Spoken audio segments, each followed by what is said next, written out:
Hey, what's up DIYers, Mike Bors, with the Mike Bors channel. Thank you for watching. In the event that you have squeaking rear brakes on your Blix Vika Plus bicycle, you may just have to clean the rotor. Let's take a look. All right, DIYers, outside now. In front of us is the Blix Vika Plus. This is the green version, and in the event that you have squeaky rear brakes, it may be as simple as just cleaning the rotor.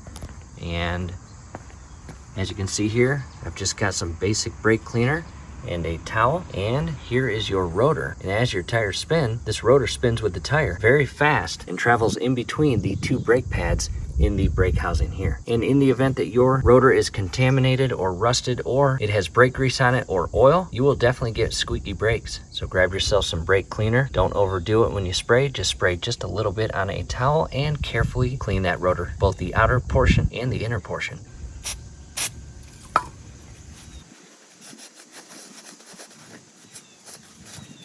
And a little dirty. That's normal if the bike's been in use for several months or years. And again, just carefully clean both sides of your rotor. All right, DIYers, I spent about a minute and a half cleaning that rotor, and not too dirty, but you can see a difference in the before and after with the towel. And then after this, I recommend taking it for a cruise, and hopefully this helps your squeaky brakes disappear. And if they ever come back, well, you know what to do. You need to clean that rotor. DIYers, that's it. From here, do us a favor below the video. You will see that thumbs up icon. Click on that, like the video, subscribe to the channel. Definitely ring your YouTube bell. That would be very helpful to us. We'd really appreciate it. Thanks again for watching.